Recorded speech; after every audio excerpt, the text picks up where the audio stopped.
The story begins with the protagonist reacting to a voice announcing that an engagement has been broken. At the same time, memories of his past life as a Japanese man rush back, making him hold his head in confusion.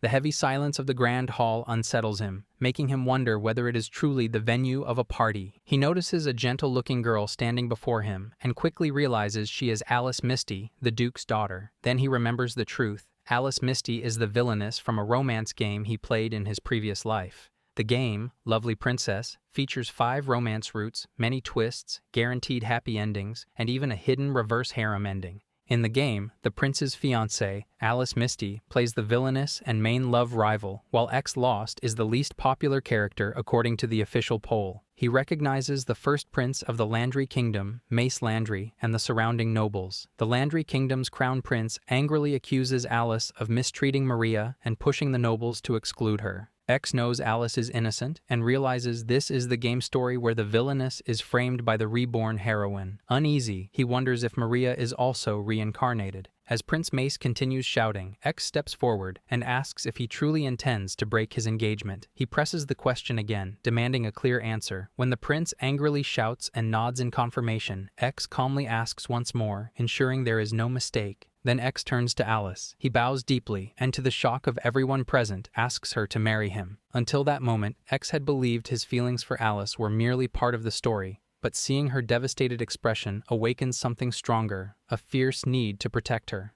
With steady resolve, he admits that he is not worthy of her. Still, he declares that if the prince is willing to abandon her, then he will accept her because he truly loves her. Alice freezes, her mind going blank as her face flushes a deep red. Her shy, overwhelmed reaction leaves X flustered as well. Prince Mace erupts, shouting at X. In response, our guy calmly warns him that if he dares to harm Alice, he will stand against the prince without hesitation. Mace quickly redirects his anger, accusing Alice of hurting Maria. X muses that the actual X would have fallen for this. But he fires back, accusing Maria of falsely framing an innocent Alice to steal the prince for herself. Furious, Prince Mace threatens that if X continues to slander Maria, he will exile both X and Alice. The prince's rage only deepens when X coolly points out that Mace has no such authority. The banquet is being hosted by the king, and the king's silence speaks volumes. He is fully aware of Mace's conduct and is silently judging whether his son is truly fit to inherit the throne. Ignoring Mace's rage, X takes Alice's hand and moves to leave. Mace angrily orders the guards to stop them, and the guards rush forward. X turns back and asks whether men sworn to the king should act on personal orders. He adds that if the king commands his arrest, he will not resist. At that moment, the king stops the guards, leaving Mace seething. Outside the grand hall, X bows deeply and apologizes to Alice for the trouble. Still flustered, she apologizes formally in return. X gently asks her not to be so formal and requests that they call each other by their real names. Alice nods sadly and offers another apology, but X reflects that Prince Mace is the one responsible. He could have handled the engagement with care and had other options, yet chose to act rashly and turn everything into turmoil. When Alice timidly asks about his true feelings, X gently confesses his love and wishes only for her happiness. He adds that if she loves someone else, though it would hurt him deeply, he would still support her. Then, holding her hand with hope, he softly asks her to stay with him, promising to love and protect her. Alice, shaken, says she is unworthy of love. X is left speechless, then declares that he does not care about the world, others' hatred, or even himself. He would still love her all the same. Seeing her stunned disbelief, he finally kneels and humbly proposes marriage. X is stunned when Alice, blushing and shy, accepts his proposal. Her quick, heartfelt response makes it almost unbelievable for him. From the moment he regained consciousness, he knew he loved Alice deeply and felt a gut instinct to love and protect her for the rest of his life. Their moment is interrupted when Reed Misty, head of the Misty Duke family, arrives with a cold expression. Surprised at how grown-up X has become, Reed demands an explanation for his recent actions. X admits that he proposed to Alice and accepted her answer, seeking Reed's permission. Reed, teasing angrily, says that X has already made his daughter suffer. X solemnly explains that though he acted poorly before, after regaining consciousness, he is determined to protect Alice at any cost. Alice shivers in fear as Reed, holding his sword, storms toward our knight, but X, aware of his enhanced strength and abilities after reincarnation, calmly handles the situation. Even though Reed is furious, X maintains control with patience and skill. Reed Misty notices X's courage as he does not flinch, as expected from the son of the commander of the kingdom's strongest knights. Yet X, unfazed by the praise, again asks permission to be with Alice. The Duke angrily objects, saying this relationship brings no benefit. X calmly replies that if he becomes commander of the knights, their ties with the Misty House would grant them such high nobility that even the king could not ignore them. X grows uneasy when the Duke, turning away, warns him not to harm his daughter or he would take his life. X senses something suspicious in the Duke's cold behavior, wondering if he had some hidden benefit regarding the cancelled engagement. Meanwhile, Princess Alice timidly asks if he is hurt. X assures her he is happy about the engagement and asks if she would like to elope with him. Seeing her blushing face, he asks although he is unworthy but still wishes to elope with her. Alice, flustered, is curious and nervous about what he will do next. X happily gives Alice 3 options. She immediately chooses the first, and he teasingly asks if she doesn't want to be with him. Flustered and blushing, she admits she is not ready. Amused by her expression, X enjoys the moment but insists on dropping her at her residence safely. He agrees to leave her with her family, planning to meet them himself to begin their future together. On returning home, his father, Vector Lost, warmly welcomes him and proudly admires his recent actions as the son of a brave knight. X humbly confesses that everything he did was for Alice's love. Excited, Vector promises to convince Duke Misty and fully support the engagement. He is shocked when X calmly adds that he has already convinced the Duke, and secretly shows that he split him into 2 with his sword, keeping his strength hidden. Vector then asks whether X plans to join the Knights after graduation. Although he had no such intention before, he replies he will join them and inherit the title of the Lost Viscount House, for Alice's happiness. When Vector asks what happened earlier, X explains simply, the prince and his companions were arrested, the prince was stripped of his right to succeed to the throne, and Maria was imprisoned as punishment. Standing by the window and looking at the sky, X thinks that Maria might hate him because of Alice, seeing him as the main culprit. He worries that other girls from the game, thinking he betrayed them, might also resent him, yet he reassures himself that he has done nothing wrong and vows to protect Alice at any cost. The next day, he visits the residence of Duke Misty to meet Alice's parents, and especially Alice. As she walks toward him with a sweet, joyful smile, he is instantly charmed and finds himself staring. Realizing this, he softly explains that her smile left him spellbound, leaving him no choice but to admire her, and he apologizes for his behavior. Blushing, she thanks him, while he quietly holds on to her lovely expression, hoping to treasure it later. The conversation turns when she asks him to meet her parents and apologizes for her father's cold, rude behavior. X calmly declines, saying he is already happy just to meet them and ask permission to marry her. With quiet hope, he invites her for tea afterward, and she gladly agrees. He then enters a vast, luxurious hall where Duchess Misty warmly welcomes him. He admires her graceful beauty, and she smiles, playfully warning him not to flatter her, joking that her husband would grow jealous. X bows politely and thanks Duke Misty for the previous night's hospitality. Duke pretends he remembers nothing and asks if X slept well. When he calmly mentions a night filled with dreams of Alice, the Duke smiles in response. X notices a brief coldness in his eyes but dismisses it as nothing more than jealousy for his wife. Once everyone is seated, he comes straight to the point and respectfully asks for permission to marry Alice. He smiles with quiet joy when Duchess Misty warmly stops him from being formal and allows him to call her mother-in-law. Duke Misty, however, sharply warns him never to call him father-in-law, while the Duchess teasingly laughs, knowing her husband secretly favors him. Ignoring their banter, X again asks for their blessing, explaining that he has already proposed to Alice and that she has happily accepted. The Duchess immediately gives her full support, while the Duke agrees on one condition, that if Alice ever cries because of him, he will be punished. X calmly accepts, saying he loves Alice deeply and wants nothing more than her happiness. With both approvals granted, he thanks them sincerely. Outside, Alice sits quietly with her tea, smiling as she recalls how she loved X since childhood and how he finally proposed. Trying to hide her emotions, she takes a gentle sip, just as X arrives, once again mesmerized by her beauty, perceiving her like a goddess. He apologizes for being late and, as he sits beside her, tells her that he has officially asked her parents for permission to marry her. Alice grows nervous about how her father reacted, but he reassures her. Her father gave a cold approval, while her mother was delighted, and even told him he could call her mother-in-law. Blushing, Alice shyly asks him to call her by her name, which makes him smile warmly. He asks her to do the same, and they mutually agree. Her soft smile strikes his heart, leaving him quietly mesmerized by her sweet innocence. Trying to stay composed, he asks if she likes cookies. A maid immediately serves a plate beside her. Alice is surprised, and even more so when X admits he made them himself, nervously telling her not to eat if she dislikes them. Delighted, she eagerly takes one and offers him tea in return. He takes a sip and is struck by its rich flavor. When Alice bites into the cookie, her eyes widen in surprise, and she asks if he really made it. He smiles, knowing it's a skill from a past life, glad to use it for her. Watching her eat with such delight fills his heart with warmth. Though he longs to spend the whole day with her, school awaits tomorrow.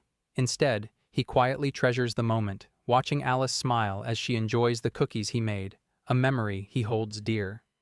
The next day at school, the two walk in together, drawing shocked stares and whispered rumors, many surprised that Alice has truly broken her engagement. Seeing her embarrassed face, X calmly tells her to ignore others and remember only that he loves her deeply. Hearing this, she blushes even more, and the whispers grow louder, with people guessing they are already deeply in love. Though he enjoys her shy, flustered expression, X gently shifts her attention, asking if she is free after class, entirely ignoring a boy calling him from behind. Even when the boy shouts louder, X keeps smiling politely and invites Alice to spend time together after school. Suddenly, the boy grabs X by the shoulder, but X swiftly turns, twists his arm, and makes him cry out in pain. The boy angrily threatens him, boasting that he belongs to a powerful Baron family, and scolding X for ignoring him. Though Fanractor introduces himself fully, X still does not recognize him, which only angers Tractor further, as he reminds X of his promise to help him get close to Maria Herpen. Only then does X remember him, a pitiful admirer of Maria, weak-willed and always ignored, who once begged X for help. X had agreed to assist, never knowing what Maria would later do. Now furious, the boy demands to know why Maria is absent, spreading rumors that she's been locked away, and accuses X of doing nothing for her. Cold and unmoved, X replies that once he regained consciousness, he confessed his love to Alice, and firmly orders him to leave them alone. Still furious, the boy, Fan, grabs X by the collar again, refusing to believe that Maria Herpen could have done anything worthy of punishment. At that moment, Alice arrives, trembling. X calmly explains that Maria falsely accused someone to secure her engagement. Seeing Fan's disbelief and shock, he advises him to confirm the truth with others. X then firmly tells him to stop interfering, saying he wants to spend his remaining days peacefully with Alice, warning him of a bad ending if he does not. As they walk down the hallway, Alice understands that Fan loved Maria and that her punishment happened because of her. Still, X reassures her that she did nothing wrong. He was the one who interfered. With a shy smile, she tells X how happy she is to be his fiancé. Watching her sweet expression, X once again loses himself in her charm, finding it priceless. Yet, sensing that Fan may soon cause trouble, X quietly plans his next move, deciding to act first to protect Alice. As they walk down the hallway, the second prince of the Landry Kingdom, Rince Landry, respectfully calls out to them. X recognizes him at once, though in the game he was never a capture target and appeared only briefly in Mace's memories. He was far more talented than Mace, yet always lived in his brother's shadow. X greets him politely, but Rince bows deeply, apologizing for Mace's past behavior. X immediately stops him, saying it was not his fault. When Rince cautiously mentions Alice's broken engagement, she gently interrupts, admitting she was once hurt, but then smiles with a blushing face, openly showing her happiness beside X. Moved by her words, X takes her hand and bows, promising to stand by her for the rest of his life. Rince, not wishing to interrupt the tender moment, then shares serious news. Mace has been arrested, and he will soon become crown prince. With the kingdom in need of strength, he asks X to protect the country if ever needed, like his brave father. Seeing X's wary expression, Rince adds that he trusts X's loyalty to the kingdom, as long as Alice is never harmed. X realizes that Rince is more sincere and balanced than his brother. X makes it clear he does not support making Alice queen, and Rince immediately agrees, as he'll find another candidate for being his queen. With mutual understanding reached, X accepts the request. They agree to drop formalities, call each other by name, and shake hands as friends. Rince then humbly asks Alice for permission to appoint X as his personal bodyguard. She agrees, seeing it as honorable work. Though X is slightly confused by the sudden responsibility, Rince reassures him that sword skill alone is more than enough. As they walk, X asks Alice if she would feel lonely when he's not around, saying he cannot accept anything that would make her unhappy. Her happiness is his top priority. Blushing, Alice shyly asks him not to be so formal, wanting to see his true self. Seeing her gentle smile, X feels his heart lift. Later, while opening the classroom door, Prince Rince calls him for something important. X explains he is visiting Alice first, but Rince says she will be busy, leaving X confused. Entering the classroom, they find Alice surrounded by curious girls, all asking her questions about recent events. Seeing the endless chatter, both boys decide to step outside for a private discussion. Outside, Rince expresses his confusion about yesterday's events. How a commander woman, Maria, captured his brother and all his confidants, something that seems impossible. He even suspects she may wield some kind of magic. Hearing this, X immediately becomes alert. He recognizes it as a supernatural phenomenon in this world. Magic exists here, but it is not absolute. It manifests like a physical trait. Some are born with the ability to control water, for example, becoming water magic users. Its awakening is unpredictable. It may appear after puberty and fade quickly, or emerge in childhood and last a lifetime. Magic is more common among nobles, though most never awaken it. In rare cases, it skips generations entirely, making its inheritance highly inconsistent. X asks if Maria might be using charm magic, which can hypnotize the opposite sex. Rince agrees, adding that even His Majesty suspects it, though perhaps she does so unconsciously. X, however, knows that if Maria is using it intentionally, it is far more dangerous. Rince then wonders if X neutralizing her magic suggests he possesses physical enhancement magic. X realizes that the Viscount's fallen family, long responsible for leading the knights, often inherits such magic. Though he seems to wield it too, he suspects that regaining memories of his past life has altered him, possibly canceling any charm-based effects, a thought that troubles him. Rince asks X to help investigate her magic, granting him authority to stop her if anything seems wrong. X agrees, setting it for tomorrow so he can still spend time with Alice, a plan Rince happily approves. Walking away, X worries about eliminating the magic without harming Alice.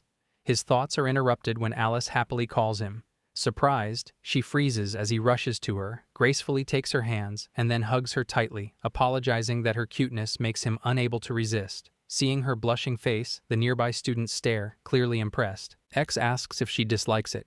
Alice hesitates, but softly denies, saying it's just embarrassing. Then, holding him tightly, he whispers for her to stay a moment. Overcome with affection, X hugs her in return, and Alice shyly hides her face against his jacket, her blush deepening. During lunchtime, X gently asks Alice not to be so flustered, apologizing for his earlier behavior. Alice reassures him that she isn't angry, though she hadn't been prepared for his sudden hug. X smiles, apologizing again, and when she shyly offers to feed him a bite, he grins at her adorable request. Smiling at each other, they exchange small gestures of affection and apologies. With a playful smile, X asks her about her other wishes. Blushing, Alice hesitantly shares that she wants to walk, holding his hands, be hugged from behind, and even use his lap as a pillow. Hearing her innocent, sweet wishes, X feels warm and promises to fulfill them all. Starting with the first, he carefully feeds her a bite, and she happily feeds him in return, both smiling at the shared moment. Then, as he gently hugs her from behind, Alice freezes in surprise. X reminds her that it's her own wish from before. Though nervous, he asks her to stay like that for just a moment, holding her humbly and cherishing her presence. For him, this lunchtime, simply being close to Alice, is more precious than anything in the world. As he enjoys these moments, he quietly thinks that even if the world rejected Alice, he would fight for her without hesitation. Whether it's an Otome game or she's labeled a villainess, she is the one he wants to protect at any cost. The next day, X walks with Rince through the royal palace, feeling slightly confused as they are summoned by the king. Arriving at the door, Rince advises him to enter alone, as no other attendants are allowed. Inside, X finds the king seated gracefully, with his subordinates bowing respectfully. The king greets X with a teasing smile, doubting whether he is truly the lost son of the Viscount. X calmly smiles in return and thanks him for granting the audience. The king then remarks on his pride as the head of the family, subtly warning X to watch his words. X responds calmly, explaining that his courage comes from his love for Alice. The king, still teasing, claims that X may not be worthy of protecting Alice from his own foolish son. Changing the topic, he commends his decision to make Rince the crown prince, noting that otherwise Mace would have been the foolish one. Confused by the king's constant scolding of his own son, X wonders quietly whether he was summoned only for this reason. The king, noticing his hesitation, eyes him suspiciously and asks how he managed to make Duke Misty so stubbornly agree to his daughter's marriage. X smiles awkwardly, recalling how close he had come to disaster, but knowing no one would believe the truth, he fabricates a story that he merely confessed his true feelings for Alice in front of the Duke, and that this confession convinced her parents. The king then gives X a serious order. He must protect Prince Rince at all costs when meeting Maria. X asks what will be done about Mace and Maria. Growing stern and irritated, the king sharply explains that Maria used dangerous magic, and that even the foolish Mace would try to escape with her if given the chance. In that case, they would have had no choice but to kill her immediately. X quietly considers this, knowing that harming Maria could indirectly affect Alice. While he feels no concern for other outcomes, he resolves firmly that he would never allow anyone to hurt Alice, and would act decisively against anyone who tried. X exhales deeply and agrees to protect Prince Rince at all costs. At the same time, he carefully suggests to the king not to kill Maria recklessly. He has no concern for her own fate, but if Alice were affected, it would be unacceptable. He is taken aback when the king, already aware of his resolve, nods in agreement. As X walks out of the king's room, he notices Rince smiling confidently, seemingly unconcerned for himself. Rince knows that if any danger arises, X and the others would protect him without hesitation. Agreeing to safeguard him, they walk together to the jail to meet Maria. When Maria sees X standing before her cell, she instinctively expects him to protect her. Rince quickly corrects that assumption, making it clear X is not there for her sake. Not recognizing him, Maria looks confused, so he calmly explains that he is the younger brother of the prince she tried to steal from Alice. Leaning closer, Maria whispers for the prince to release her. As she exhales softly, she smiles, and uses her magic to hypnotize Rince. Seeing this, X immediately reacts. He coldly moves to reach Maria, but noticing Rince under her influence, he kicks him so hard that he hits the wall. X quickly checks that Rince is still conscious. Then, realizing Maria is deliberately using her magic, instructs Rince to step outside. He will handle her alone. As Rince walks out, X notices other maids approaching anxiously, asking if Rince is all right. Now alone, X greets Maria with a faint smile. Calmly, he asks whether she is truly Maria or someone reincarnated.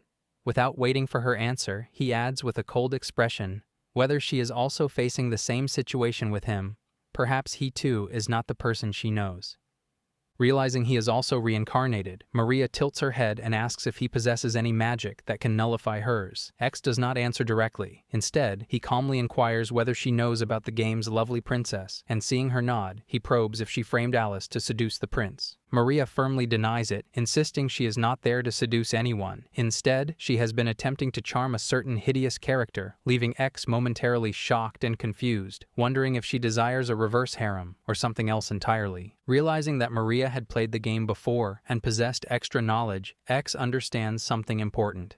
In the original version, the hidden character, Booter, was supposed to trigger the engagement cancellation event, after which Maria would have exited the story peacefully. Now that he knows Maria is not only reincarnated, but also far more informed about the game, X suggests they work together. His proposal is simple. She should become Alice's maid.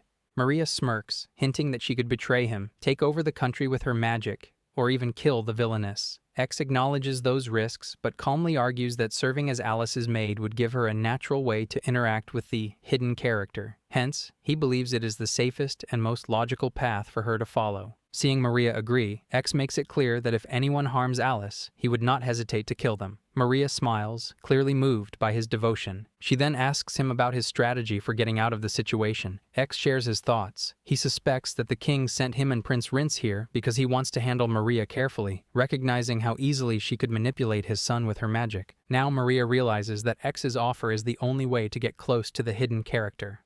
She hadn't imagined that, while becoming the heroine of an Otome game, she would now have to act as a maid. X teases her lightly about this, and she smiles, insisting she was only joking. Changing the topic, Maria asks X whether he was scared after being reincarnated into another world. Instead of answering directly, he asks her about her own fears. She shares how terrified she had been in her childhood reincarnation, kidnapped and trapped in a completely unfamiliar world. X listens calmly, explaining that he does not care when, where, or how he was reincarnated. His sole motive has always been, and still is, to protect Alice, whom he loves deeply. Maria smiles at his unwavering devotion to Alice. Happily, she extends her hand, and he warmly grasps it, sealing their agreement. Their handshake becomes a shared gesture of trust and mutual understanding. The next day, Alice is startled when X informs her about the new maid, Maria, and mentions that she wishes to apologize for any worries. Seeing her anxious expression, he gently holds her hands, reassuring her with his steadfast promise to protect her. As they walk, both approach Maria, who humbly bows and apologizes for the engagement fiasco. Alice calmly dismisses it, having already understood Maria's intentions. Her composed and intelligent response impresses X, who feels his admiration for her deepen. Alice, blushing, glances at him, and he can't help but notice her quiet charm. Maria, controlling the situation, then instructs X to properly introduce her to Alice as her servant, but reminds him that, as her mistress, Alice should know even more than her staff. Alice agrees to be served by Maria, but exhales nervously and warns her not to get too close to X. He notices her subtle possessiveness and can't help but smile, quietly enjoying it. Maria, realizing just how much Alice truly loves X, asks for her permission to at least report on X's actions. He agrees, on the condition that there is no direct contact. Smiling, Maria humbly bows and asks Alice for permission to serve her. Alice consents, but firmly sets boundaries. No holding hands, no calling by first names, and no intimate gestures, ensuring professionalism despite their uneasy alliance. Though X is deeply impressed and mesmerized by Alice's kindness, wanting to protect her from all distress, his schedule is already so full. Hearing Alice express such genuine concern, Maria giggles and suggests that the two call each other by their original names, while she should address her as Lady Alice. Watching the two girls converse, X feels a mix of unpredictability and relief. The heroine is now acting as a maid, but with Maria's knowledge of the game, he knows she will protect Alice. Still, he remains cautious, ensuring Maria does not interfere until the heroine's personal issues are resolved. Afterward, X goes to the Misty household and meets butler Barris, the family's most trusted servant. Calm and composed, he asks Barris to help keep Maria under surveillance. Barris is visibly shocked that he has been chosen for such a task. X already knows that Barris is the hidden figure Maria has been searching for, but he keeps this to himself. Instead, he gives a harmless explanation. As Alice's butler, Barris is naturally responsible for managing the household's schedules and movements. Gently pressing further, X adds that he wants Barris to remain close to Alice at all times. Although a butler's duties are often administrative, X points out that they are also trained in combat, and he cannot always be there to protect her himself. When Barris mentions rumors that Maria is using magic, information he had heard from the head butler, X immediately understands the truth. Knowing that Maria's magic only affects the opposite sex and would not harm the other servants, X openly confirms that she is indeed using it. Barris then points out that he too could be affected, which makes him a potential ally. X is quietly impressed by Barris's sharp intelligence, especially when Barris asks if he himself is constantly being watched. Recognizing his skill and insight, X begins planning to formally recruit Barris after he marries Alice. Seeing Barris hesitate to accept, X almost calmly threatens him. If he refuses, Alice could end up lonely, and X would go so far as to punish him. With no other option, Barris reluctantly agrees to take on the task, though he remains worried about being affected by Maria's charm magic. Noticing his concern, X places a hand on his shoulder and suggests that, if necessary, Barris should rely on him as a safeguard against the magic, essentially to sacrifice himself only in her protection. X knows that once Maria aggressively approaches Barris, he can recruit both of them into his household and accomplish the mission, confident that Maria will protect Alice at any cost. Turning his thoughts to his next task, he notices Ractor pointing a sword at him, demanding that he fight. The next day, on their way to school, people start murmuring at the sight of Maria acting as Alice's maid, even after the huge engagement fiasco. X calmly observes the crowd's curiosity, noting that it's precisely what Maria had intended when trying to cancel the engagement. Maria hisses in frustration that it was only meant to be a temporary measure. X, walking steadily, explains that he had her serve as Alice's maid solely to keep her safe from further trouble. Alice worries that bringing Maria along might provoke others, but X gently reassures her not to worry. At that moment, Ractor storms up, shouting angrily at X for supposedly humiliating Maria and forcing her to act as a maid. X remains calm and explains that Maria is acting as Alice's maid entirely by choice. Enraged, the Baron clenches his fist, then immediately draws his sword and challenges X to a duel. If Ractor wins, X must release Maria. If X wins, the Baron agrees to follow X's instructions. X accepts the duel, scheduled after school on the training grounds. Overconfident, the Baron readily agrees, certain of victory. Seeing Alice worried, X reassures her calmly. He explains that the Baron is simply blinded by his own stubbornness, so fixated on being right that he cannot consider any other perspective. Comforted, Alice happily holds his hand, squeezing it in support. Seeing her adorable expression, X feels an irresistible urge to hug her on the spot. Later, in class, Prince Rince warns X about Maria's dangerous nature. He acknowledges this, but also realizes that Maria now knows more about the game than before, and in some ways, he himself may be even more dangerous. He reflects that, even if Alice condemned the heroine, she would still carry painful memories and blame herself. Determined, he resolves to protect Alice at all costs. X explains to Rince that Maria is the only way to ensure Alice's safety. Rince smiles, impressed by how much X cares for her. After school, Alice is surprised by the large crowd gathered at the training grounds. Rince teases her, claiming the duel is for the women, but his remark seems to dampen X's motivation. Noticing his subdued mood, Alice becomes concerned. X, though keeping his calm exterior, feels flustered that she can read him so easily. He gently places his hand on her head to comfort her. She rewards him with a kiss if he wins the duel, a gesture she accepts calmly, prompting X to thank her happily. As the duel begins, X reminds himself of the promised reward. The overconfident Baron eagerly prepares to fight, but when X draws his sword, he realizes he accidentally grabbed his training sword, a weapon far weaker than a real one. Thinking quickly, he decides to focus on dodging rather than engaging directly. The Baron charges, sword raised, only to be shocked as X effortlessly sidesteps each attack, causing him to crash into the ground. Frustrated, he attacks repeatedly, but X continues to dodge with ease. The Baron grows angrier, demanding that X fight properly. Calm and teasing, X responds that fully countering would end the fight too quickly. On the Baron's final attack, everyone gasps as X calmly clamps his hands around the sword, halting it effortlessly. He realizes the Baron is fighting out of misplaced anger and uses someone he dislikes as an excuse.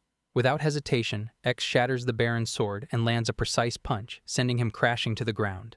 Alice, watching, scolds him lightly not to throw tantrums like a child. X, victorious, stands calmly as the duel's winner. When he returns, Alice is worried seeing him fight barehanded. X reassures her, though he shows a hint of embarrassment at being so close to her in front of everyone. Prince Rince, curious about the duel, asks X what happened. X explains he only gave the Baron some advice, but inwardly he worries about facing him again.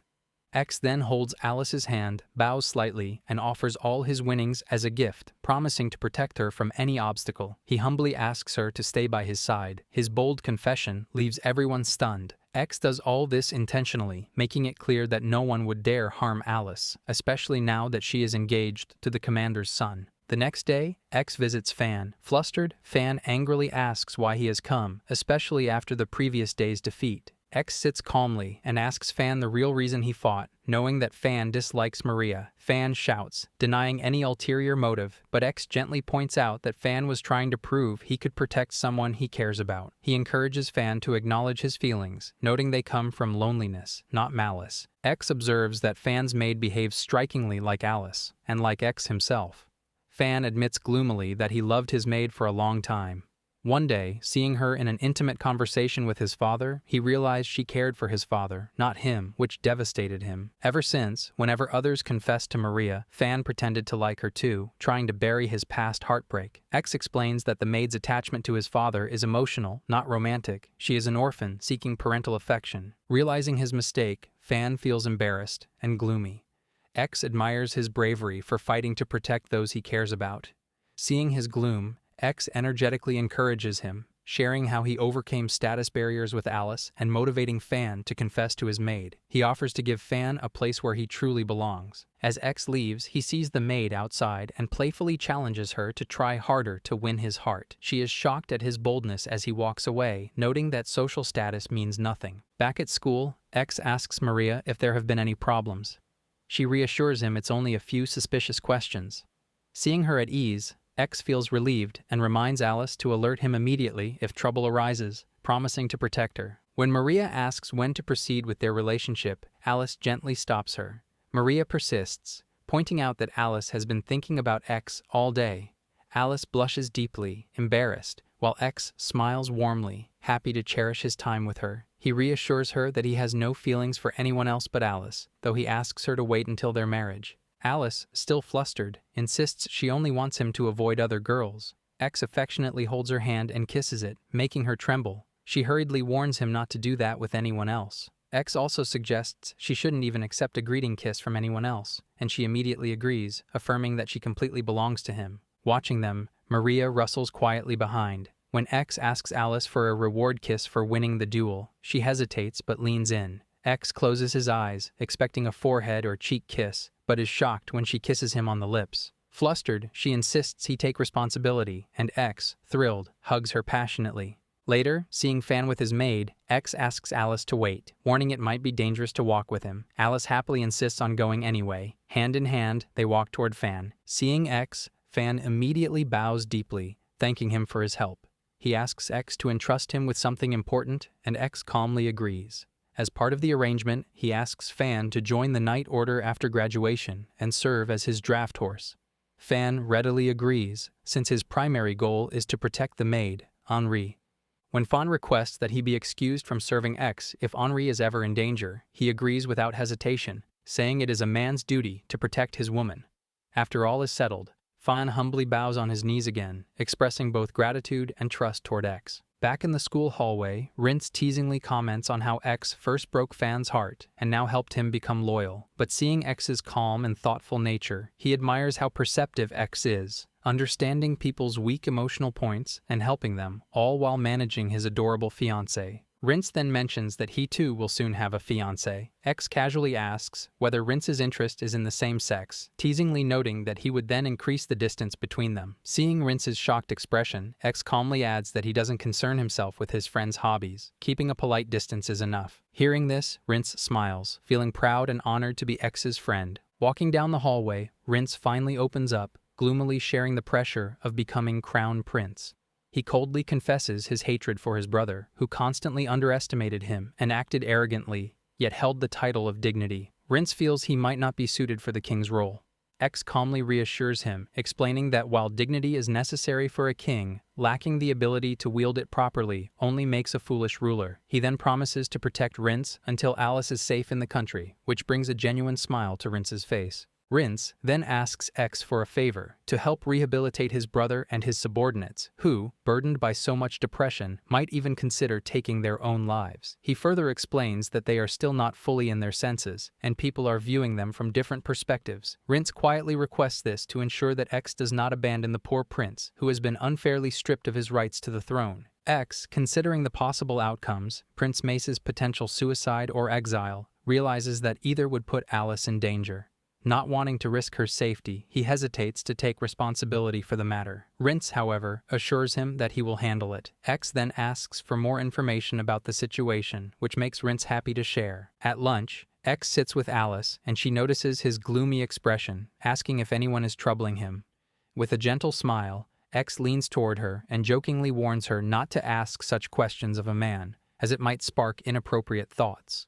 Seeing Alice's cute, embarrassed expression, he can't help but smile at her charm. When she timidly asks if he ever has such thoughts about other girls, he panics and firmly denies it. Alice, hopeful yet trusting, gazes into his eyes and then looks down, silently showing her belief in him. Playfully, X suggests she look at him for as long as she likes, but she is immediately embarrassed by her own flustered face.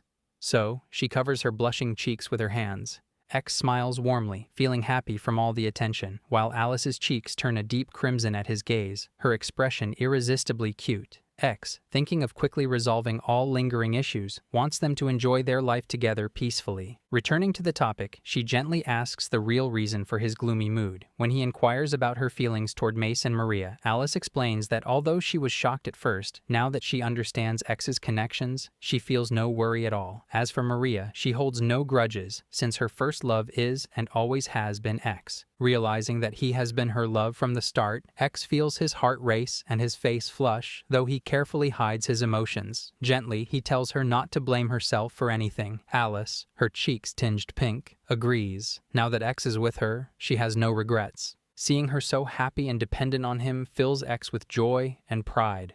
Her contentment strengthens his resolve, and he can't help but feel a possessive, almost yandere-like desire to protect her completely.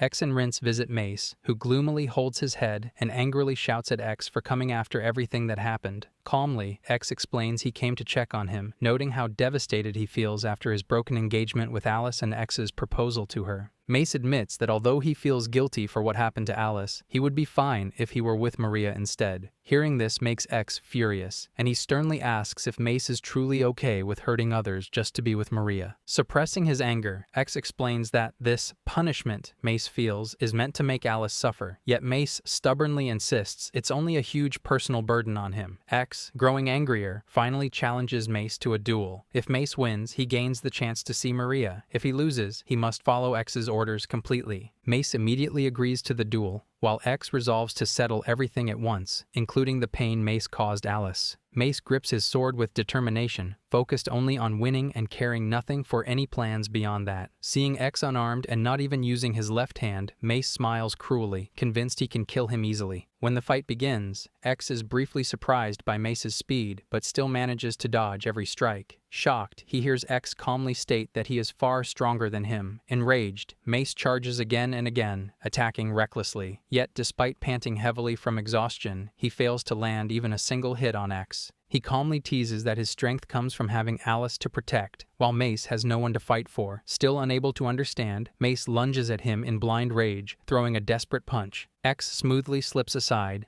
seizes Mace, and prepares to strike him down with overwhelming martial force. Sensing the gap in their power at last, Mace immediately accepts his defeat.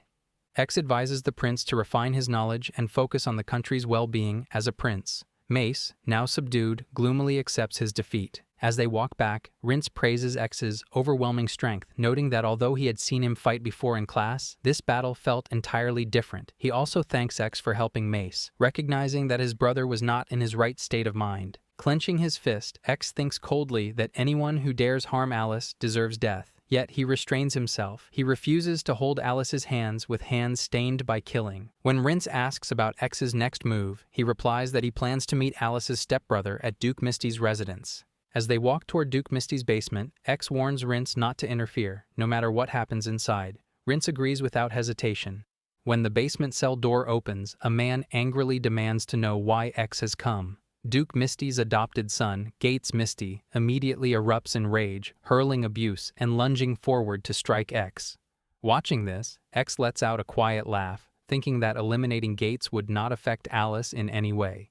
X informs him that Duke Misty has adopted a new son and has no intention of ever seeing him again. Gates angrily shouts in denial, refusing to accept it. X steps closer, his voice calm but sharp, reminding Gates that he was never truly loved by the Duke family. The words hit hard. Gates freezes in shock, his hands trembling as he tightly grips the prison bars. From his past life and knowledge of the game, X knows that Gates later developed cruel behavior toward the Misty family's subordinates and even their household, all born from his deep loneliness. Yet, with the heroine's healing and support, he eventually grew and changed. X scares him by describing a future where he spends his entire life alone in this cell. Gates trembles uncontrollably, yet remains stubborn, refusing to believe him. Finally, X presents him with two options: believe him and continue breathing, or refuse and very efficiently stop. He adds, almost conversationally, that Duke Misty has already granted him full permission to dispose of Gates in any way he finds convenient. X grips his sword and coldly warns that without him, no one would show Gates mercy. Whether by death penalty or slow starvation, he would perish either way. Hearing this, Gates breaks down in fear, clutching his head as he cries, desperate to survive at any cost. X continues frightening him, declaring this suffering to be punishment for all his past sins. When Gates finally collapses to the ground, almost lifeless, X crouches before him. With a faint smile, he offers him a final choice: to abandon everything he once had and live as X's servant. With tears streaming down his face, Gates immediately bows low, begging X to save his life at any cost. X reminds Gates that from now on, he is his servant, and coldly warns him never to touch Alice, otherwise he will be killed on the spot.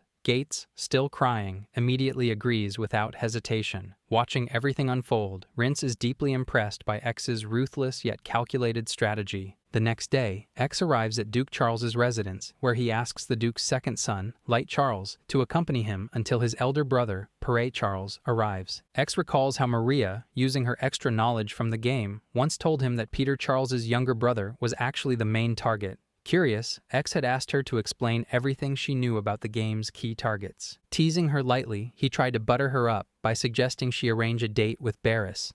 Maria, embarrassed but smiling shyly, brushed off the teasing.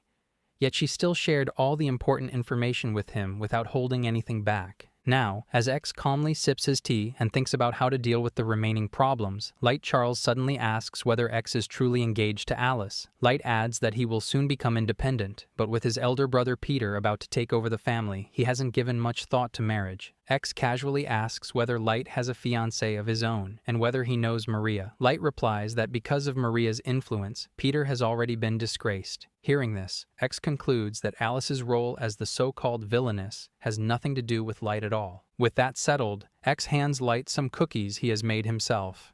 After taking just one bite, Light's eyes widen in shock. Just like Alice's reaction before, he is deeply impressed by the taste and even more astonished when he realizes that X himself baked them. Both X and Light talk calmly when Light shares the heavy pressure he feels after becoming the next head of the ducal family. X calmly advises him not to be so overwhelmed, suggesting that even taking just one step at a time will eventually move him toward his goals. Light, clearly impressed by X's wisdom, gratefully asks him to continue giving advice whenever needed. In a dramatic turn of events, Peter Charles storms into the room, grabs X by the collar, and goes off on him for supposedly ruining his relationship with Maria. Light is about to step in, but X stays calm and reveals that Maria is now happily working for Alice, who adores her more than anyone else. While Peter continues shouting in disbelief and even scolding Alice, X grows angry. Now, tightly holding his hands, X warns Peter not to say another word about Alice, or he will break his hand, and then forcefully pushes him to the ground. Seeing Light's confused reaction, X advises him that sometimes taking strong measures against foolish people is necessary, which impresses Light once again. As X moves closer to Peter, the latter angrily continues shouting, blaming X for separating him from Maria. X remains calm but firm, and in a sharp move, he throws a pin at Peter's foot. He yelps in surprise, and X recalls how Maria had angrily returned it to him before, leaving him even more astounded. Although Maria never actually says all of this, X adds for effect that she dislikes Peter's poor taste from the very beginning. Peter, with a somber expression, questions X about his presence, suspicious that it may just be a prank. But X, cool as a cucumber, chuckles and compares Peter to a puppet,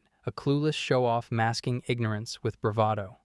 Seated across from Peter, X casually proposes that Peter should simply play the role of their puppet. Now X is sitting next to Alice, thinking gloomily about protecting her from any danger. He asks her how she would react if he were to do something harsh. Alice calmly smiles, showing her trust in him and believing that he would do everything for her good, which immediately makes him relax. Teasing her, X tells Alice that now she belongs entirely to him. At the same time, with a smile, she warns him never to cheat on her, or else it would be bad. Hearing this, both of them smile, their cheeks blushing as they share the sweet moment. When Alice musters up the courage to request a lap pillow, X greets her with a warm smile, pulling her closer and carefully settling her down on his lap. He politely pats her back, while happily admiring her silky hair and her light, delicate frame. Spending time with Alice makes him feel completely at ease, as if all his fatigue melts away. Relaxed, he allows his mind to wander to his next main target, but then he smiles at the thought of inviting Alice on a date, wanting to share even more moments with her. Hearing about the date, Alice, though having no idea what to expect, becomes instantly excited and readily agrees to go with him. Seeing her worry about where to go, since she has never visited the local area, X understands that she's never had the chance to explore and relax. Holding her hands affectionately, he suggests they visit the local spots together and enjoy the experience. He also explains that he has already arranged with the Duke's household to ensure proper security and asks for her opinion. Alice happily agrees to go out with him during the next holiday. When X arrives at the residence, he sees his father already up and about. His father smiles, explaining that he has completed all the major tasks and left the mundane duties to the subordinates. Despite his father's relaxed and jovial demeanor, X knows that he is the strictest of men. Curious, X asks whether his father has ever encountered anyone stronger than himself. His father calmly shares the story of his only defeat in life against X's grandfather, Mobius, and mentions another person he does not wish to discuss at the moment. Hearing this, X becomes suspicious about this new character, someone he hasn't seen in the game, but he motivates himself to protect Alice at any cost and asks his father to have a serious fight, even using physical enhancement magic, knowing that such power could affect even the ground beneath them. Now, both holding their swords, they begin to spar intensely. From the very start, both fight seriously, dodging attacks while occasionally getting clipped by each other's strikes. At first, X shields himself from his father's attack. Then, seeing him slide aside, he smirks. Soon, both are sliding and spinning, exchanging strikes with precision. Lost, sporting a small cut on his cheek, admires X's strength and skill with a smile. X, also with a cut on his cheek, shows a mixture of shock and surprise that his own father would attack him so harshly. Lost offers X an opening to strike, but X instinctively avoids the attack. Smiling, he challenges Lost to see just how far his father is willing to fight using such strength. After their intense sparring match, both bow respectfully before the Viscountess. She scolds them for destroying the training grounds with their bare hands.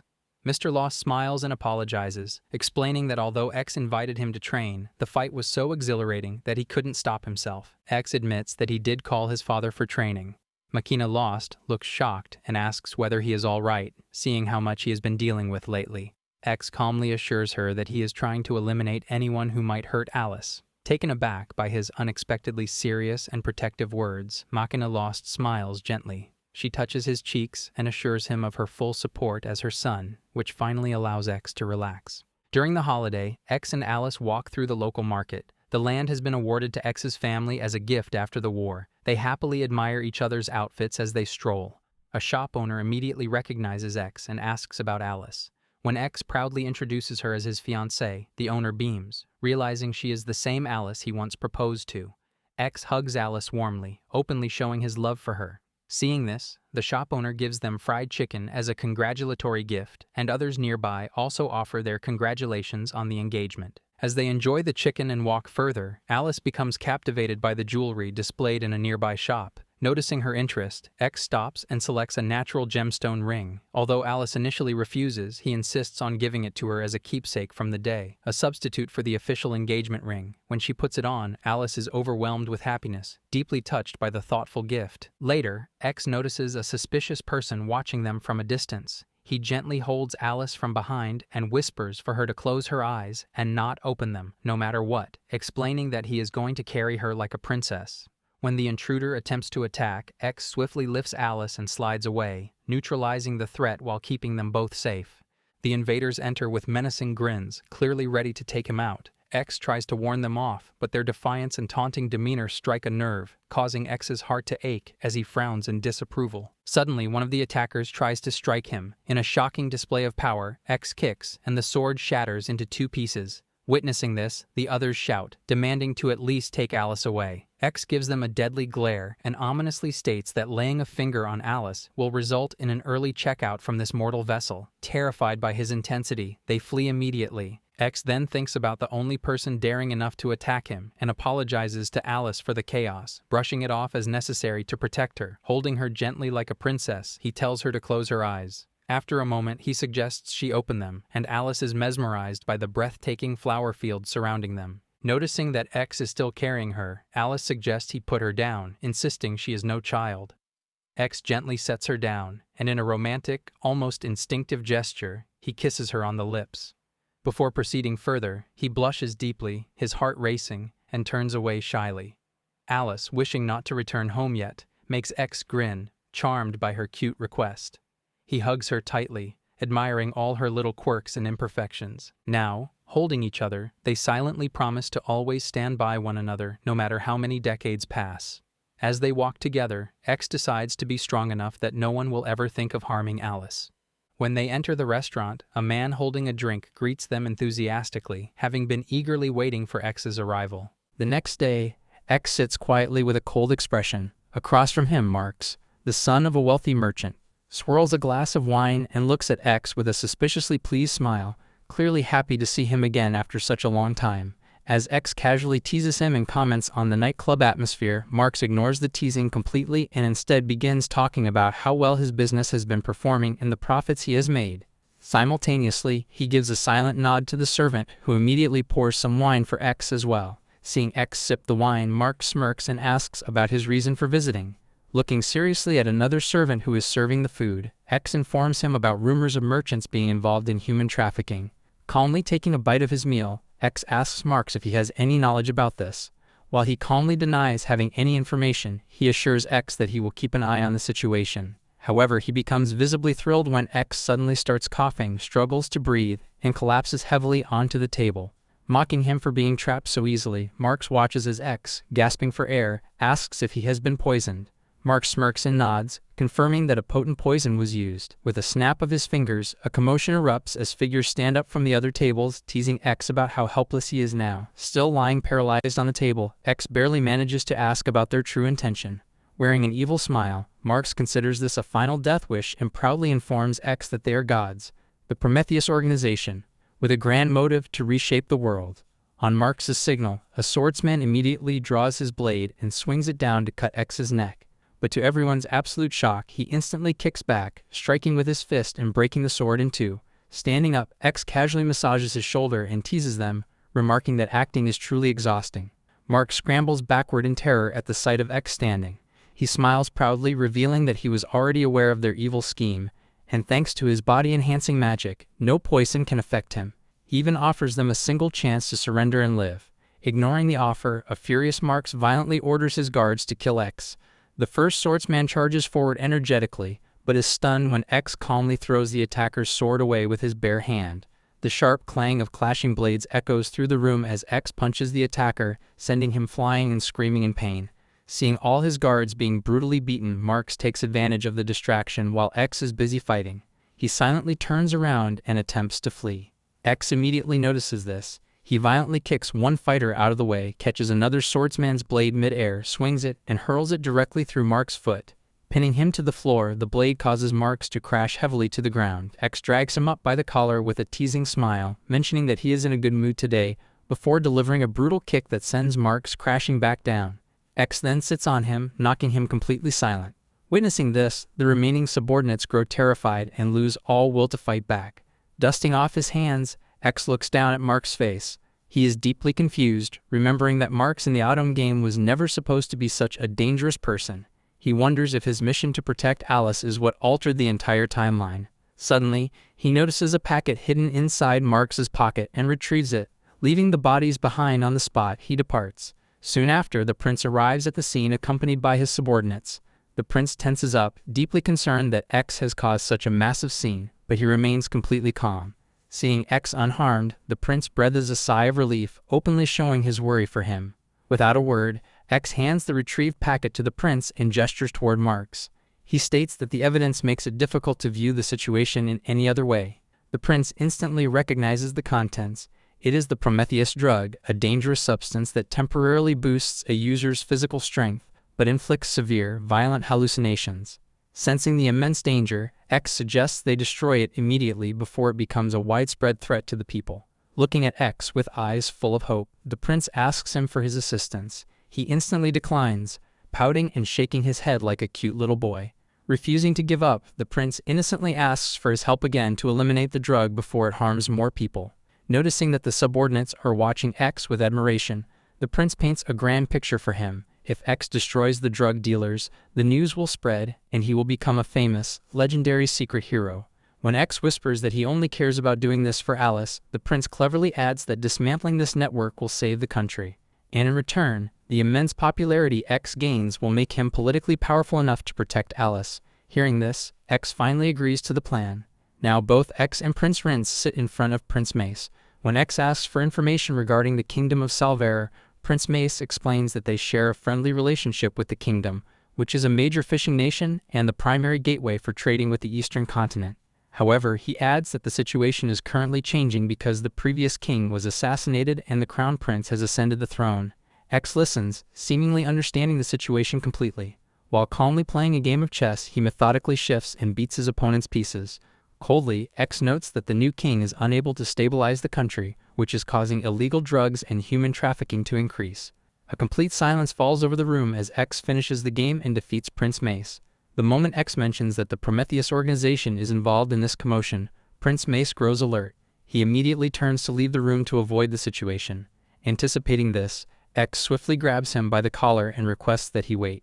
As Prince Mace expresses fear over being involved in such dangerous matters, X informs him that this is an official order directly from the Majesty King himself. Now standing together as a trio, X informs them that he is departing for the Salvera Kingdom in 2 days. He shares their official reasons for the visit, to establish deeper diplomatic relations between the two countries, trace the source of the drug, and eliminate its main smuggling routes. X also points out that 2 princesses from that kingdom are currently present here. Now everyone stands in front of the princesses. The first princess, Princess Mineria Salvare, happily introduces herself and her younger sister, Princess Cynthia Salvare. X introduces himself respectfully as a representative from the Kingdom of Landry.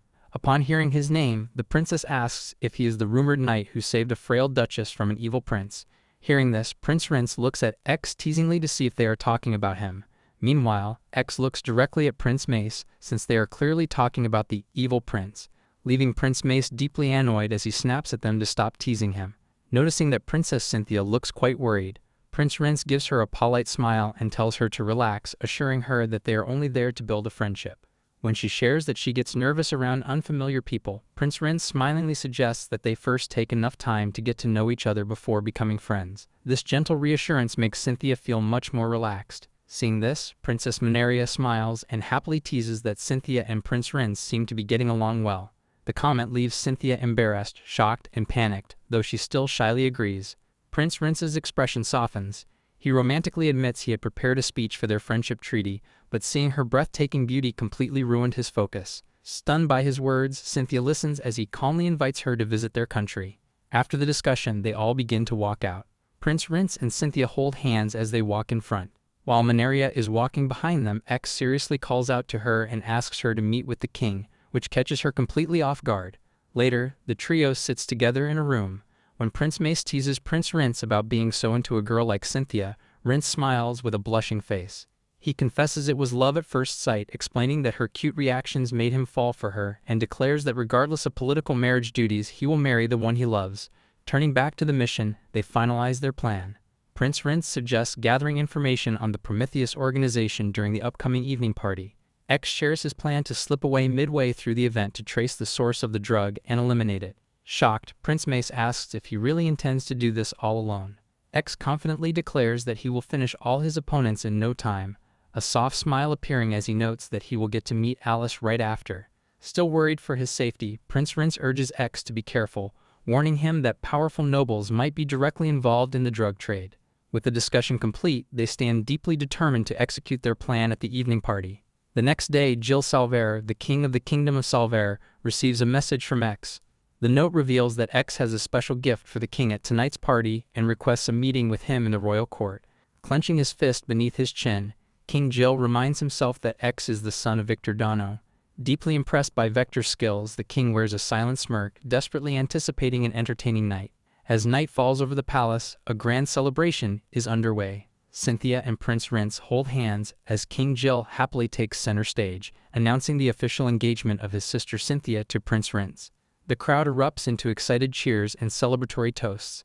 Watching the guests gravitate toward King Jill, X notes the monarch's natural talent for capturing attention.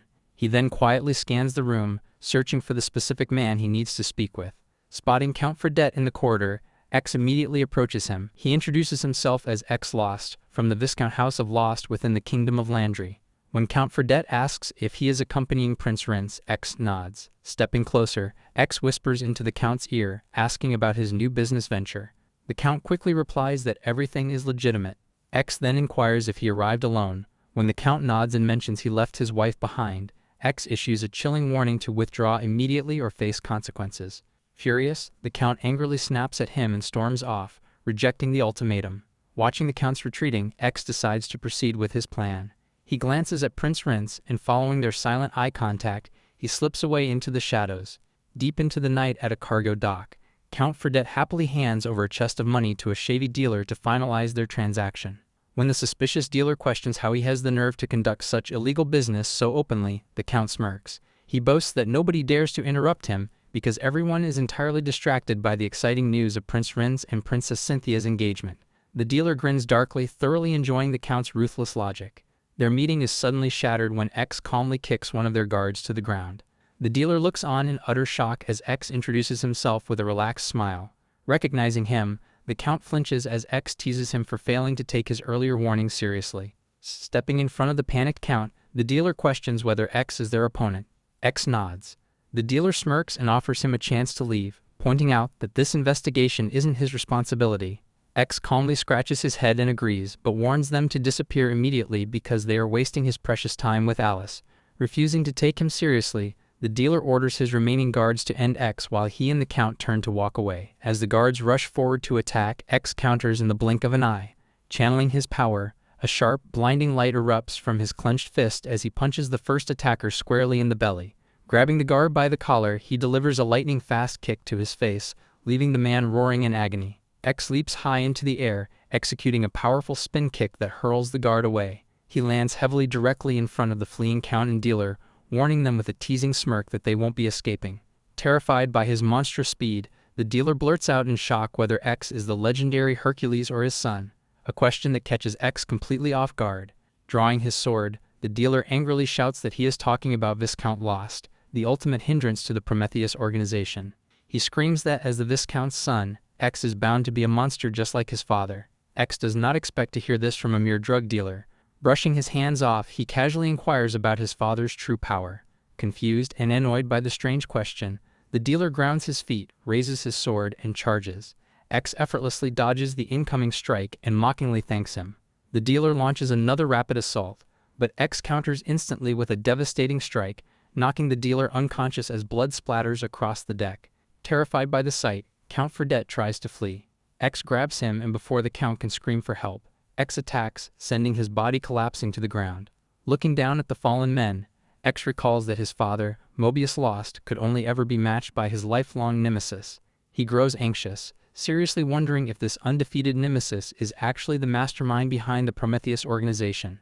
However, he quickly shakes his head in annoyance, preferring to focus on spending sweet time with Alice. The public chatters in absolute shock at the sight of the bound Count and drug dealer.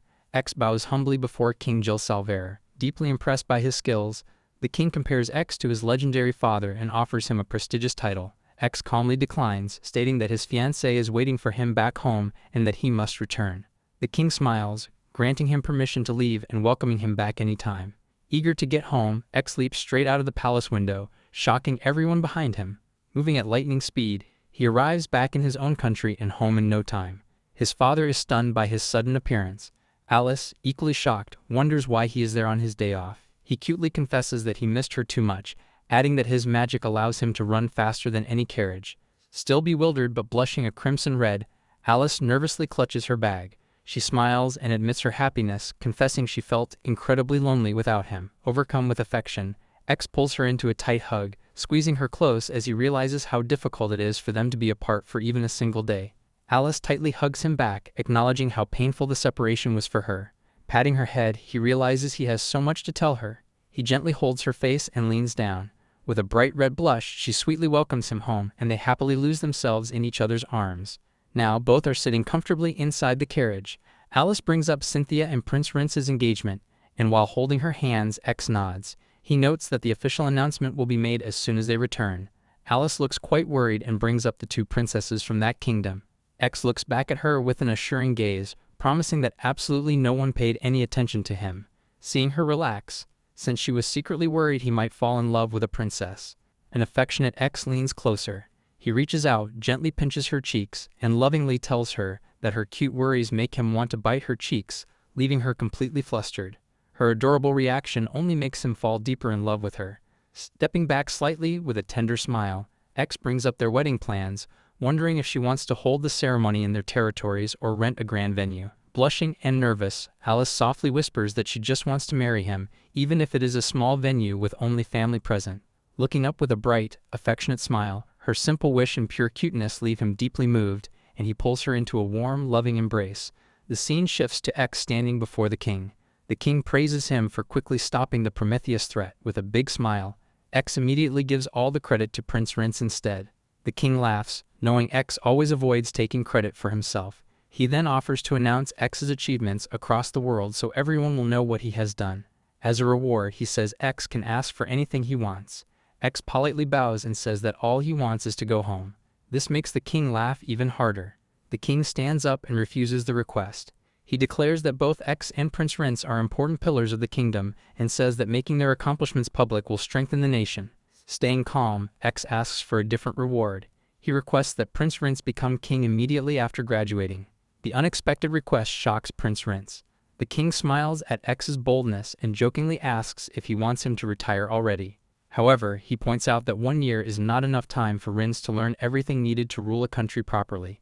X firmly insists, praising the prince's genuine character. He then reveals his own post-graduation plan to join the military and eventually become the Knight Commander.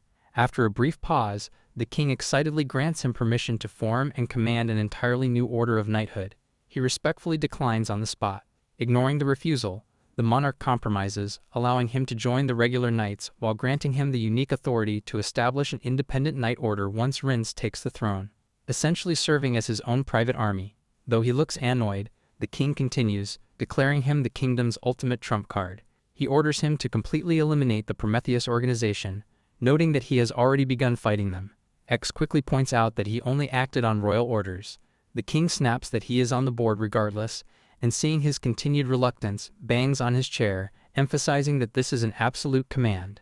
X smiles and jokes that he was summoned here just to be burdened with more work. The king smiles back, countering that a new knight order is a magnificent reward. Still annoyed by the forced arrangement, the king advises him to gather all capable people until graduation, adding that he will speak to Viscount Lost himself. X then departs, thoroughly irritated by this troublesome responsibility. Seeing no other option, Prince Rins finally cuts in. He promises to provide the finest wedding dress if X accepts the position. Exhausted, he instantly closes his eyes and pictures Alice in a beautiful gown. Seeing him soften, the king joins in, promising the kingdom's best tailor and any design of his choice. His imagination races as he envisions Alice wearing cute accessories. Seizing the moment, the monarch offers to introduce him to a merchant who sells the finest jewelry. Visualizing all of this, X immediately agrees, provided it does not steal his precious time with Alice. The king even yields to his demand for a massive salary. The following day, at the residence, Commander Lost curiously inquires about the bandits captured while searching for Prince Rins's fiancée. Ignoring the question, X wonders whether his father knows the robbers. When Vector nods, he carefully brings up the Prometheus organization. His father flinches in absolute shock, desperately clenching his fist as he demands to know where that name came from. X reveals that the bandits behind the recent uproar were actually connected to Prometheus. Noticing the grim, sorrowful look on his father's face, he wonders if this is the one enemy he could never defeat. Commander Lost sadly confirms it. He quietly recounts how, despite cutting off the enemy's hand during that battle, he still lost. Clenching his fist, he recalls that the opponent spared his life as a reward for providing an entertaining fight. Now deeply determined, the commander loudly declares his desire to defeat that foe once X becomes the Knight Commander. X jokes that a rematch would only make his mother sad, then softens with a smile, assuring him that he will not die and telling him not to worry. However, knowing his father's stubborn nature, he realizes this sounds like a massive death flag and decides to take action himself. He then questions the possibility of the opponent using magic. Commander Victor Lost clarifies that the enemy wielded a power far beyond standard enchantment magic. Recalling the battle vividly, he describes how the opponent was surrounded by swirling black smoke while holding his own severed hand. Hearing this, X wonders whether the man had developed a unique magic of his own. Seeking more details, he listens as his father remembers the enemy mentioning self-conservation. X instantly concludes that the villain deprives others of their powers through magical absorption. Seeing him lost in thought, Vector scolds him and insists that he will handle everything himself. X pretends to agree, then proudly punches his father's chest. He declares that if his father is so desperate to win against that opponent, he will simply defeat the man in his place. Touched by the determination, Commander Lost smiles. X playfully adds that, as a future commander, it would be highly irresponsible to die and leave his wife crying. Vector laughs out loud at the innocent excuse, agreeing that knights must protect those they love. He nods, but after noticing his mother eavesdropping by the door, he smiles and adds that if his father dies, it will make Alice sad too. As Alice's personal knight, he refuses to let that happen. His father thanks him for the thought, while his mother smiles warmly from the hallway. The next day at school, Alice smiles as she notices everyone staring at X. He surprises her with a grin, whispering that everyone is actually admiring her radiant beauty, leaving her embarrassed and flustered. Their moment is interrupted when a girl approaches, deeply grateful to him for saving her friend's life. Seeing his confused expression, she goes on to describe how her friend was captured and nearly trafficked, but was rescued thanks to his intervention. Overhearing this, nearby students begin buzzing about the rumors. Alice grows thoughtful and mentions hearing stories about people fighting a dark organization. X glances away in concern, hoping to keep the truth from her. However, her eyes shine with excitement and admiration, thrilled that he saved so many people. The girl adds that although her friend is still injured, he intends to personally thank X later. With genuine concern, Alice urges him to be careful when dealing with such dangerous people bare-handed. He simply smiles, brushing off the danger as nothing. Curious, he wonders how she even learned about it. Alice replies that she heard it from her brothers and that many others have heard it as well. She enthusiastically adds that these stories will turn him into a secret hero. X becomes thoroughly annoyed, remembering that Prince Rince had the exact same idea. Covering his face, he realizes he has no interest in becoming a world hero. He only wants to be Alice's hero. His heart skips a beat when she innocently grabs his shirt. Though she understands that he fights to save lives, she pleads with him to be careful for her sake. She tightly hugs him, holding on as though she cannot bear to be apart from him. Seeing her so distressed, X feels a wave of regret for causing her pain. He remembers the drug dealer calling him a monster like his father and hugs her back, realizing how much his actions frighten her. Leaning closer, he offers her a gentle smile and promises to always remain by her side. Flustered, Alice immediately tries to step back, but he gently holds her head and pulls her into a soft embrace. His expression turns deadly serious as he vows to completely obliterate the force responsible for causing her so much worry. Later, while walking in the garden, X asks Alice to meet his parents tomorrow since they are insisting. She happily agrees on the spot. However, a worried X warns her that his parents will likely bring up their future marriage and various other serious topics. Although Alice grows excited, X worries that this first official meeting might be overwhelming for her. Looking down at her engagement ring, Alice eagerly confesses that she is already constantly thinking about their marriage. Her words delight him, easing his anxiety. She innocently shares her grand plans for their future, making them both incredibly happy. Seeing her blush while holding his hands, X realizes Alice has her own vivid ideas about their newlywed life. His imagination suddenly runs wild, picturing her as his possessive wife. In his fantasy, she sits on him, declaring that they will live together forever and that he belongs solely to her. The thought of her acting so possessive excites him, though he smiles to himself, knowing she could never outdo his own Yender tendencies. Holding her hand, X guides her toward a nearby garden bench and asks how she would feel if they got married tomorrow. Sitting together, Alice eagerly expresses her joy at the thought of becoming his wife. Grasping his hands tightly, she affectionately admits that while she wants to cherish their time as fiancé, she truly wants to marry him as soon as possible. Imprinted by her beautiful honesty, X listens as she lovingly shares her excitement about meeting his parents to finalize their future. He stares at her with a hint of worry, advising her to just smile no matter what his parents say. Seeing her confused expression, he folds his arms and confesses that he will get jealous if she becomes too friendly with his father. Alice smiles politely, admitting she feels the exact same way whenever he gets close to her mother. Hearing this, X gently touches her ear. They decide to show each other so much affection that there will be no room left for jealousy. Acting upon their promise, they lean in very close and exchange heartfelt confessions of love, reaffirming what both already knew. They sit together, foreheads touching, with bright smiles and blushing faces. At Victor Lost's estate, Lady Makina greets Alice warmly and gently tells her not to be nervous. Commander Victor admires her elegance, approaching to express his pleasant surprise that she is engaged to X. He shares his genuine happiness at having her as his future daughter-in-law. Alice thanks him with a bright smile, happily agreeing to call him father-in-law. Lifting her gown respectfully, she bows slightly and thanks them both for supporting her engagement to X. A short while later, over tea, Victor voices his surprise that Alice accepted X's proposal despite his highly aggressive nature. Alice immediately denies this. Composing herself, she openly shares her deep love for him, causing Lady Makina to smile warmly at the lovey-dovey couple. Offering more tea, she invites Alice to visit often so she can teach her the family rules. When Alice happily agrees, Makina smiles and tells her not to panic, noting that X has a much more affectionate nature than his father. Hearing this, Victor looks worriedly at his wife, asking if he is really that bad. Makina smiles and adds that although Victor always prioritized his duties, she still loves being with him, which instantly cheers Victor up. Taking a sip of her tea, Makina casually mentions the tough duties they sometimes have to face. X grows alert and deeply worried. He quickly cuts his mother off to stop her from sharing unimportant things, but she just smiles at his sudden irritation. She turns to Alice anyway, revealing that X was recently forced to handle some dangerous behind-the-scenes matters. Stunned by the news, Alice listens as Makina urges her to stop X from taking on such grueling tasks in the future. If X refuses to listen, Makina points her finger and jokingly advises Alice to ask him a single question: is she or the job more important? Hearing this, X whispers to his father, asking if Makina ever used that trick on him. Victor silently nods, admitting she did it twice, which is why he now takes time off whenever he falls ill. Learning that his father gets sick leave, X secretly wishes to get sick too, just so Alice can take care of him. Lady Mechina then explains that their family has produced knight commanders for generations, and due to his inherited abilities, X will soon inherit the mantle. She notes that these commanders usually become so obsessed with their duties that they neglect their wives. With a determined look, she urges Alice to drag X back from the battlefield themselves if necessary. Deeply concerned but resolutely determined, Alice immediately agrees. Mechina gracefully sits back and suggests that Alice start calling her mother-in-law. Surprised at first, Alice accepts with immense joy. She humbly thanks her for the support, and when Mechina asks her to take good care of X, Alice happily promises to do so. The room fills with warm smiles. Later, sitting in the carriage on their way back, Alice still feels a lingering nervousness. Clenching her hands, she looks at X and vows to be a wonderful bride, deeply touched by how incredibly kind his parents were to her.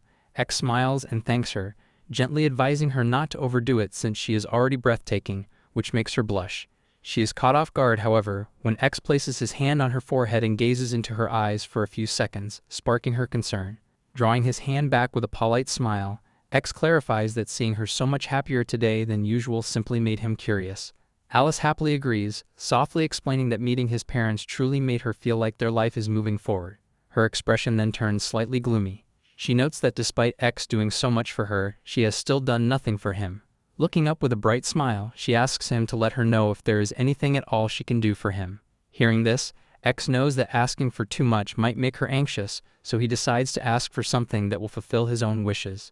Suggesting they think of names for their future children. Stunned by her shock, he quickly grows embarrassed, realizing he blurted his thoughts out too loud. He excitedly confesses that he is already thinking about the children they will have after marriage. His confession leaves Alice incredibly flustered and blushing furiously. They playfully agree that their daughter will be beautiful like Alice and their son will be handsome like X. However, X looks away, muttering that he isn't actually that good looking. This makes Alice upset, and she loudly protests, declaring that he is handsome and cool, just like a prince in a fairy tale. Her sudden compliment leaves him utterly shocked, and he covers his face, shyly thanking her for her words. Leaning in close, he makes a playful promise to always arrive on a white horse to protect her whenever she is in danger, just like a true prince. Smiling affectionately, Alice thanks him. Meanwhile, in a distant location, an old man hands a letter to his subordinate, ordering him to deliver it to the Viscount Lost residence in the royal capital. When the subordinate asks if the message is for Sir Victor, the old man silently denies it, mysteriously explaining that it is actually meant for Victor's grandson, X. In response to the letter, X visits his grandfather, Mobius Lost. The two greet each other warmly after a long separation. Sitting on the sofa, Mobius expresses his surprise at how much X has changed, while X happily notes his grandfather's robust health, smiling because the old man never changes easily. Mobius asks if X has gotten engaged to Alice, and X nods. Sipping his tea, X reflects on the past half-year, proposing to Alice, flirting with her, shattering the flags of an Otome game, and getting deeply entangled in the Prometheus conspiracy. Mobius gets straight to the point, asking X if he likes children. Caught off guard, X admits he isn't overly fond of them. When his grandfather asks for a favor involving them, X replies that it depends entirely on the context. Clasping his hands, Mobius worries that it might be a small burden, explaining that X is simply supposed to teach some children. Confused, X wonders if he can reject the request, as he prefers to spend his free time with Alice. Mobius notes his concern regarding X's engagement to the Duchess and wonders if those kids can use magic, suggesting X show them if they possess any unique magic. With a smile, the old man admires X's strength, calling it greater than his own or Victor's and perfectly suited for the task. When X praises both of them, Mobius sadly tells him not to be so formal. X secretly notes that Victor is a downright monster in terms of power. The atmosphere shifts dramatically when Mobius, adopting a cold and suspicious tone, asks X about visiting different worlds. Deeply alarmed, X wonders if his grandfather knows about his reincarnation. Seeing X's shocked expression, Mobius laughs it off, saying that is enough for now, and repeats his request. Left with no other choice, X agrees on the condition that it is only for a specific period, which Mobius instantly accepts. Standing up, Mobius walks over to the wall to retrieve something. X is stunned when Mobius hands him the Zero-Name sword, a weapon capable of nullifying all magic. When X asks why he never gave it to Victor, Mobius explains that Victor's clumsy nature makes him a poor match for the blade, whereas X, being as dexterous as his mother, is the perfect wielder. Mobius adds that the sword bonds directly with its owner's emotions, meaning a more straightforward heart will grant it greater strength. While thinking about Alice, X moves the sword out of its sheath and is shocked to feel a massive surge of pressure radiating from the blade. Within moments, the sword grows incredibly light, allowing him to swing it effortlessly through the air. His grandfather smiles, explaining that the blade is responding directly to X's intense feelings. X is stunned that Mobius is gifting him a literal family treasure, but the old man nods, insisting it is for his protection since X has already faced such harsh trials. Realizing his grandfather's deep concern, X bows respectfully and thanks him. Later, X stands in front of 3 children and suggests they begin their lesson. First, a nervous girl named Menika shares her lack of confidence in her magic. Next, Ria, a girl with long black hair, admits her complete inability to control her magical powers. Finally, Gulliver folds his arms, questioning X's strength since he looks too young to be a teacher, before confidently punching the air to show off his own power. X smiles, recognizing that Gulliver's magic relies on physical reinforcement. He decides to teach him through a practical demonstration. Noting that Menika possesses hypnotic magic and Maria has brainwashing magic, he first instructs Menika to cast her hypnosis directly on him.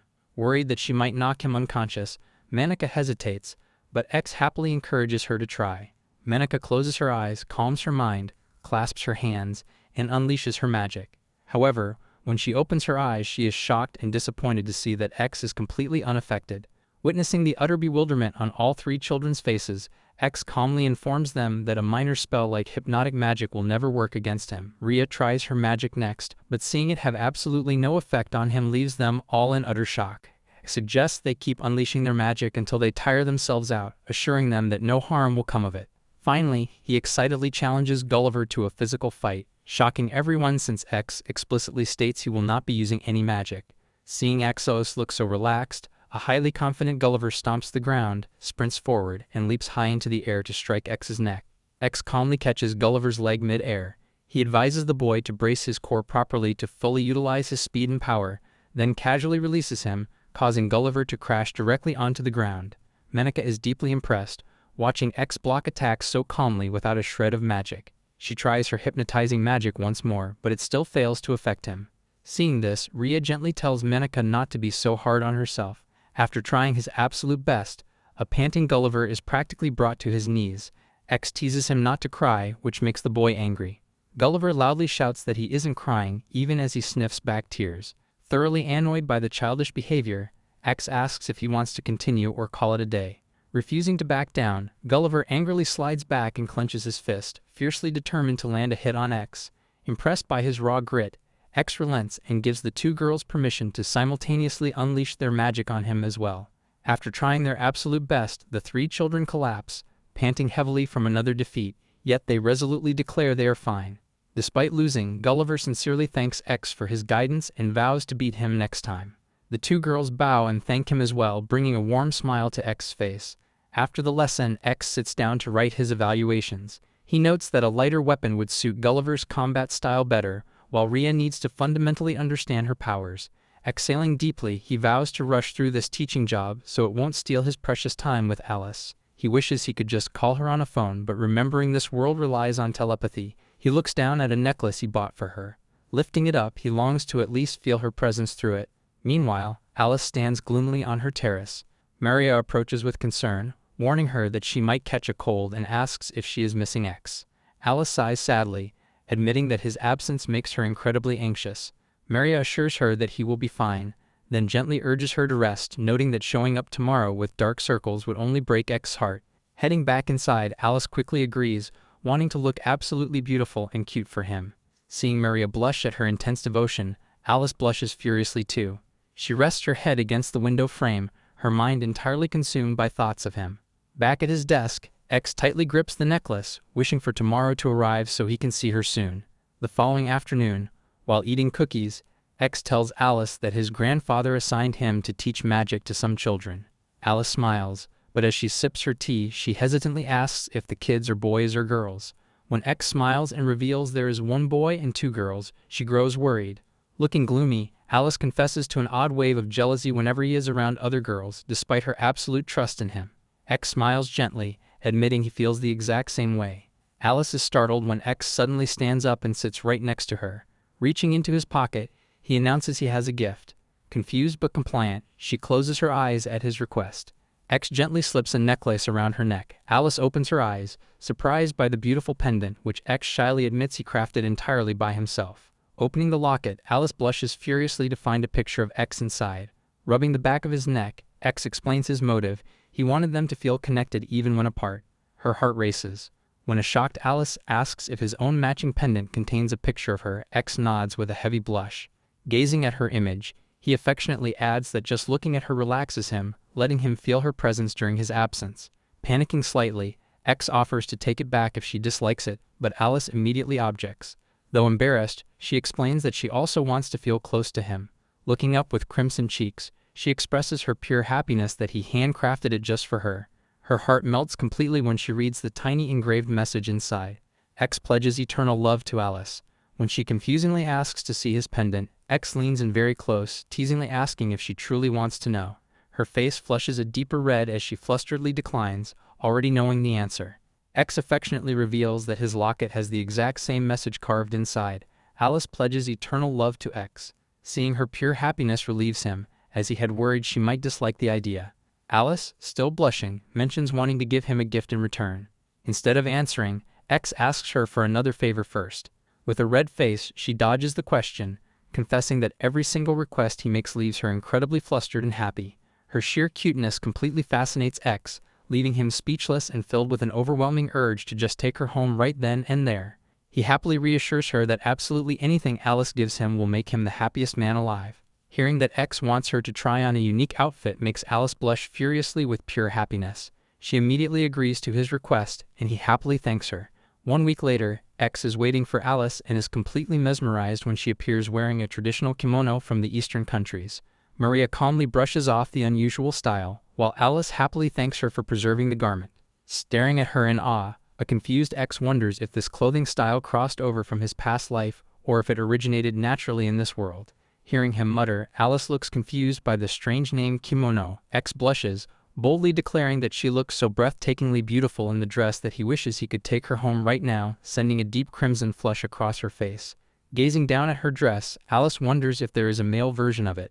X looks confused, admitting he only bought the female version specifically for her. When he offers to try a male version himself, she nods eagerly, excited at the idea, which brings a smile to his face.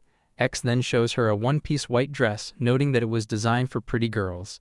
As Alice looks on excitedly, he pulls out a swimsuit and mentions that it is meant for swimming and enjoying water activities, adding that he would like to see her wear it. Alice immediately becomes embarrassed upon seeing how revealing it is. Nervously, she wonders if he is only interested in her appearance. Surprised, X quickly puts the swimsuit away. He steps closer and gently comforts her, reassuring her that he cares about everything related to her, far beyond just appearances. Hearing this, Alice's face turns bright red as her heart races, and she admits she feels the same way about him. Noticing her uncertainty, X reassures her again that his feelings for their future are genuine. However, he also admits that thinking about her often leaves him flustered in various ways. When he asks if she is satisfied with his answer, she shyly nods and confesses she also has similar feelings. Their moment is interrupted when Maria suddenly steps in, pointing out that the kimono does not belong to this world. X looks at her suspiciously, wondering what she wants. Maria immediately presses him about where he obtained the dress. X calmly explains he got it through a secret route, and Maria insists he bring one for her as well so she can show it to Varys. Thinking back on her earlier comments, X notes that her relationship with Varys seems to be improving. Maria agrees, though she says it still isn't as advanced as X and Alice's relationship. X proudly agrees, calling them the ultimate couple. Switching to a serious tone, X brings up the Otome game situation. Maria confirms she hasn't noticed anything unusual but agrees to help investigate further. X asks her to report anything strange and to protect Alice at all costs, something Maria already intends to do. Maria then jokes about whether she should quit her job after they get married, teasing how lovey-dovey they are. X responds enthusiastically, saying he wants to enjoy this romantic phase even more, though he secretly worries their time together might be limited. Maria then mentions that Alice often talks about X in her sleep, revealing how deep her feelings are. Hearing this, X becomes flustered, realizing just how strong Alice's emotions are. He starts thinking about ways to spend more time with her, but quickly stops himself from going too far. Maria teases him, amused by his reaction. Annoyed, X changes the subject and tells her to report any issues immediately. Maria nods and watches Alice from a distance, remarking how cute she looks. X immediately warns her not to get too close in a protective but exaggerated manner. Maria simply smiles, unfazed. As X walks away so Alice doesn't notice their conversation, Maria suddenly stops him again and mentions a rumor spreading recently. When he shows no knowledge of it, she refuses to explain and starts walking off, leaving him curious. Pressed for answers, she only smiles cryptically and says he will find out soon enough, calling him a kimono lover before disappearing. X is left confused, trying to make sense of the mysterious rumor. The scene shifts. After a grueling training session, the two girls warmly express their thanks to X. Exhausted and sprawling on the ground, Gulliver suddenly speaks up, wondering if X is a noble. Ignoring X's confused expression, he boldly questions whether he has a fiancée. This instantly puts both girls on high alert. Intrigued, Gulliver notes that since X is so incredibly strong, his fiancée must be a muscular powerhouse too. Hearing this ridiculous assumption, X gives Gulliver a light, corrective smack on the head, proudly declaring that Alice is actually the most beautiful girl in the entire world. Rhea eagerly joins in, curious if he loves her that much. When X blushes and nods, admitting his intense devotion, both girls' eyes sparkle with pure excitement and awe. Menika wonders if their romance is similar to the popular story about a knight, which catches X completely off guard. Bursting with excitement, Menika recounts the famous tale of a heroic knight who saved his fiancée after a crown prince unjustly accused her and broke off their engagement. She then wonders aloud if the story is actually real. Hearing this, X instantly connects the dots. He realizes this was the exact rumor Maria was teasing him about, and it explains why the neighboring country's princess had mentioned the same thing. He is amazed at how far the story has spread. Even young children are talking about it like a legendary fairy tale. Suddenly, a realization hits him. This means their real-life engagement is being gossiped about by the entire world, to the point where mothers are reading it as a bedtime story to their kids. He quickly relaxes, finding the thought pretty neat.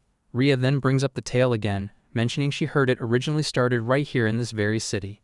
X calmly plays dumb, pretending to be unaware of it.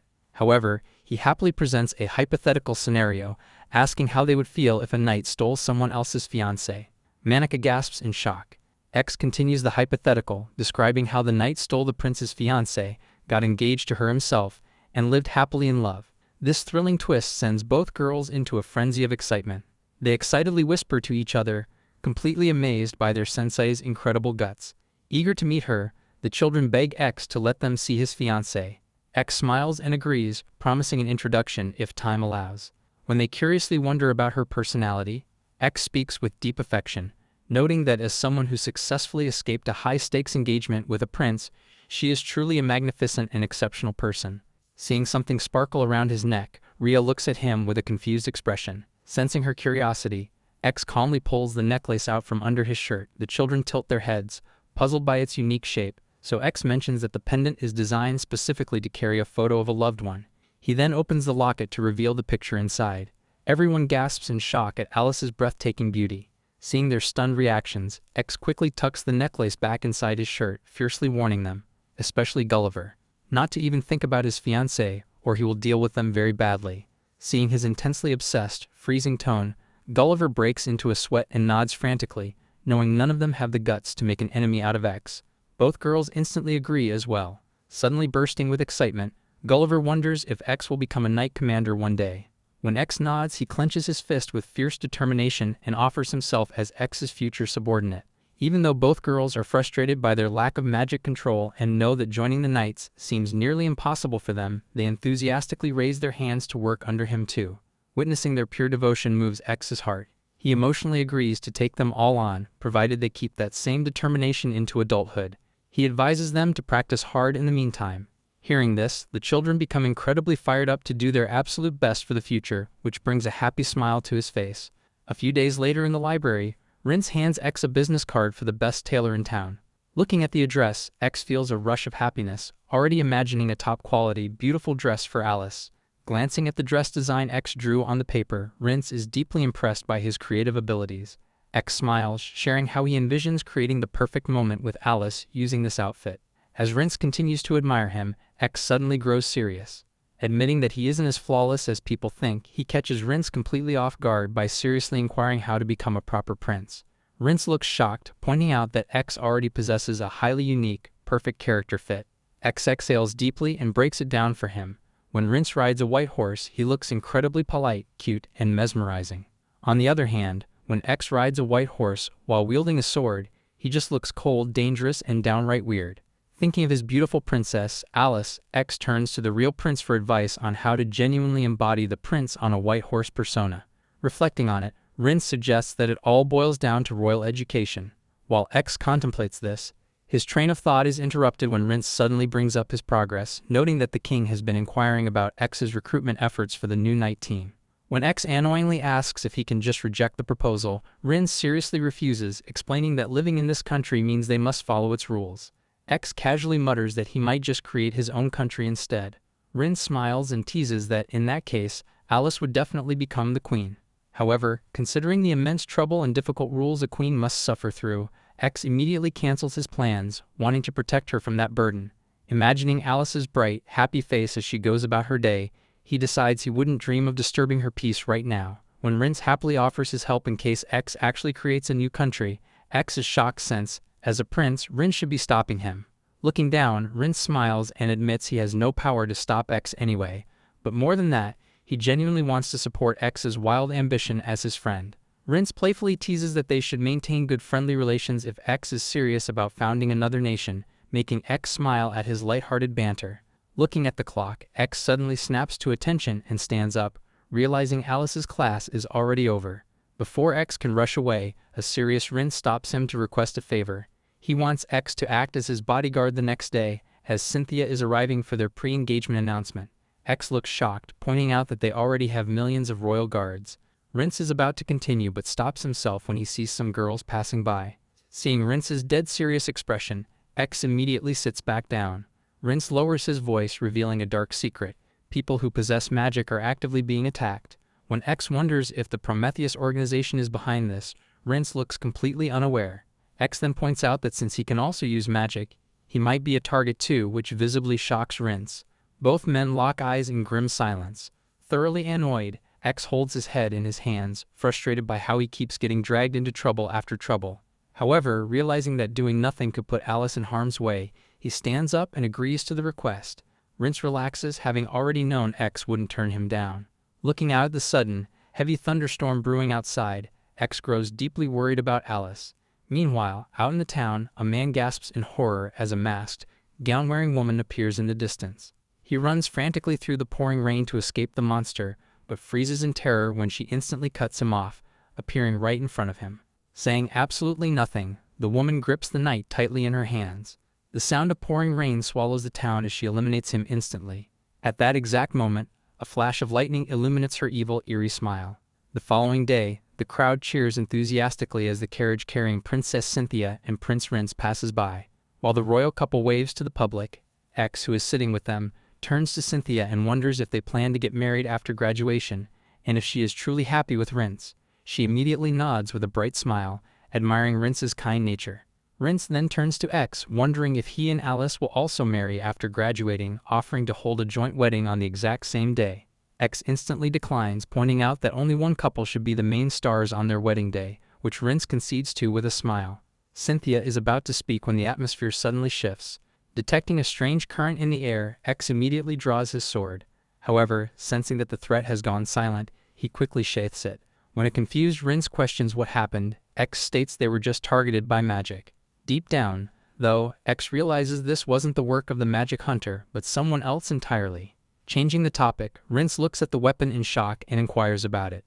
X proudly introduces the sword as his family heirloom, which possesses the unique ability to nullify magic. An attribute that leaves Cynthia feeling both nervous and deeply impressed. Rince immediately pieces it together, wondering if the sword automatically nullifies X's own body enhancement magic as well. X nods, saying excitedly that only a person with a completely fearless heart can wield the sword without it suppressing their own powers. Thinking of Alice, X smiles, knowing that she is the reason his heart is so strong. Placing the sword back, he admits he rarely uses it because its only purpose is to kill. He states that he only wants to use his power to protect Alice. Otherwise, it is just a waste. Hearing this devotion brings a warm smile to Rince's face. Hearing this, Cynthia smiles and wonders if X and Rince are really close. Rince immediately agrees, while X instantly denies it. Rince looks surprised, as he had assumed they were tight. Thinking it over, X clarifies that they are close as friends, which makes Rince happy. X exhales, realizing that male friendships are perfectly fine without being clingy. They can understand each other even when they aren't constantly together. Rince suddenly remembers that Cynthia was about to speak earlier. Gathering her courage, Cynthia reveals her interest in meeting Alice and requests that X arrange a meeting. When Rince teases her for taking such a sudden interest in someone else, Cynthia becomes embarrassed and nervous. Clenching her fists, she affectionately says that she simply wishes to become friends with her. Thinking it over, X realizes that refusing a princess would be rude. Since she is a girl, she poses no harm to Alice, so he smiles and finally agrees, making Cynthia incredibly excited and happy. A short while later, Cynthia sits down with Alice, unable to hide her immense happiness. Alice warmly introduces herself, and a slightly nervous Cynthia introduces herself in return as the second princess of the Salvara Kingdom. While the two girls talk to each other, X feels his heart racing with anticipation. With polite smiles, Alice and Cynthia suggest calling each other by their first names without any formal honorifics. Alice curiously wonders the reason behind their meeting. Cynthia excitedly reveals that she has always wanted to meet the girl X loves so much. She explains that rumors about their romance have been spreading incredibly fast. Alice is shocked and nervous, never expecting the rumors to have reached even foreign kingdoms. Meanwhile, X calmly sips his tea, already aware of the situation. Alice becomes even more confused when Cynthia starts firing off question after question. Curious about the truth behind the rumors, she wants to know whether Alice fell in love with X before or after their engagement. Feeling overwhelmed by the sudden barrage of questions, Alice doesn't know how to respond. Seeing this, X politely steps in and asks Cynthia to slow down. He also admits that he is unhappy about how far the rumors have spread. Alice stares at him in shock, realizing that he already knew about the rumors but never mentioned them. X gives her an embarrassed smile and apologizes, explaining that he kept it a secret because he didn't want her to feel too embarrassed to go out with him. Both Alice and X are surprised when Cynthia suddenly comments on X's behavior. She points out that although he smiles all the time, his smiles usually seem forced. Right now, however, he looks genuinely gentle and relaxed. Alice glances at X, who seems surprised by the observation, and calmly says that he has always been kind to her. Alice then asks Cynthia how her engagement to Prince Rince happened so smoothly. Blushing slightly, Cynthia reveals that everything started because Rince boldly confessed his feelings to her. Hearing this, Rince quietly continues sipping his tea. X leans closer and teases Rince about making such a bold confession. Rince immediately fires back, arguing that his confession was nowhere near as dramatic as X. As the two boys argue, Rince mentions how X publicly confessed his love in front of a massive crowd of nobles. X simply smiles and declares that it was Alice's love that gave him the confidence to do it. Hearing all of this, Alice smiles warmly. Turning to Cynthia, she happily agrees that Rince and X really do seem like incredibly close friends. They all laugh, but X seriously denies the comparison, stubborn as ever, insisting that he is only truly close with Alice. Cynthia's eyes are then drawn to their necklaces, and she notices that the couple is wearing the exact same pendant. Holding her locket with a blushing face, Alice softly explains that it was a gift from X so that they would never feel lonely or miss each other when they are apart. Deeply impressed by the romance, Cynthia eagerly wonders if they also have matching rings. The question leaves both boys embarrassed listening to the girls' chat, and Rince bumps X, telling him not to overdo his handsomeness. After a short while, X reflects on the day, glad that he successfully completed his bodyguard duty and enjoyed tea without any interference from the magic hunter. However, Rince warns him to stay alert, which slightly annoys X. Rince then happily suggests that X should officially start the new Knight's Order soon, causing X to grow serious as he contemplates the task ahead. During the teasing day, X enthusiastically invites the kids to join the organization. Hearing this, the other man angrily shouts, protesting against having mere children be a part of the group. Gulliver furiously snaps back, shouting about his own strength. The man proudly declares that he won't easily lose to a kid. When the man barks at X, questioning why he invited him if he thinks he's just a useless fan, X simply smiles, admitting he asked himself the same thing. In reality, an organization consisting of a group of kids and only one adult seems completely bizarre. The man is shocked even further when Gulliver addresses X as teacher, and he angrily demands whether X is truly going to add this random guy to their group. The man and Gulliver lock eyes, glaring angrily at each other. However, only X truly recognizes the man's real ability and patience.